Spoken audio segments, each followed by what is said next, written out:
नमस्कार शेतकरी मित्रांनो, विटीची शेती या यूट्यूब चॅनलवर तुमचं सगळ्यांचं स्वागत करतो.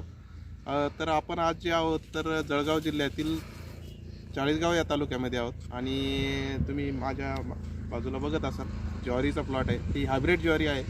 ही हायब्रिड ज्वारी अडवांटा कंपनीची जात आहे आणि आपल्याकडे जवळपास मालदांडी मोठ्या प्रमाणात पेरली जाते. पण ही नवीन संशोधित जात हायब्रिड ज्वारी आहे अडवांटा कंपनीची. ही जी ज्वारी आहे ती हिला कंप्लीट 4 महिन्यात उत्पादन रेडी होतं आणि एकरी कमीत कमी 6 ते 7 किलो बियाणं पेरणीसाठी लागतात. तर हीच ॲव्हरेज जे आपले नॉर्मल जी आपली मालदांडी ज्वारी आहे, तर मालदांडी ज्वारीपेक्षा हीच ॲव्हरेज डबल आहे. जवळपास मालदांडी 10 ते 15 क्विंटलपर्यंत 1 एकर क्षेत्रामध्ये निघते. तर ही जी हायब्रिड ज्वारी आहे ही तर 25 ते 30 क्विंटलपर्यंत शेतकरी मित्र ॲव्हरेज काढतात 1 एकर क्षेत्रामध्ये. आणि हिला जे मार्केटला रेट आहे तर रेट बी चांगले 3 ते 4 हजारापर्यंत मिळतात. तर मालदांडीचं जे कणीस असतं मित्रांनो हे सगळ्यात छोट्या प्रकारात येतं. आणि हे जे हायब्रिडचं फरक बघताय तुम्ही, हे जर मोठं कणीस आहे, एकदम जबरदस्त कणीस येतं. आणि कणसं बघू शकता. आपले हे जे शेतकरी मित्र आहे चाळीसगाव तालुक्यातली, यांनी ना ही ठिबकवर केलेली आहे. ठिबकच्या साईडला 2 लाईन टाकून ठिबकवर लागवड केलेली आहे.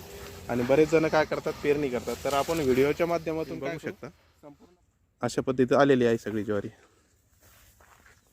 जवळपास 25 ते 30 क्विंटलपर्यंत या ज्वारीचं ॲव्हरेज येतं पूर्ण क्षेत्रावर. आणि हिचं जे कणीस आहे मालदांडीच्या कणसापेक्षा खूप मोठं येतं मित्रांनो. हे बघा, मालदांडीचं जे कणीस आहे ते खूप छोटं येतं. आता ही कमीत कमी 20 दिवसात रेडी होईल काढणीसाठी, हार्वेस्टिंगसाठी. सध्या हुरड्यामध्ये पूर्ण प्लॉट आहे. तुम्ही बघू शकता अशा पद्धतीने पूर्ण आलेली पूर्ण ज्वारीचं क्षेत्र आहे. 2 एकर क्षेत्रावर या शेतकरी मित्रांनी पेरणी केलेली आहे.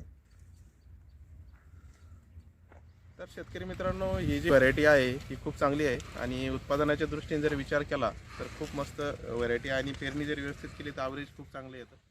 नियोजन जर व्यवस्थित केलं शेतकरी मित्रांनो तर उत्पादन चांगलं निघतं. कणसाची साईज तुम्ही बघू शकता.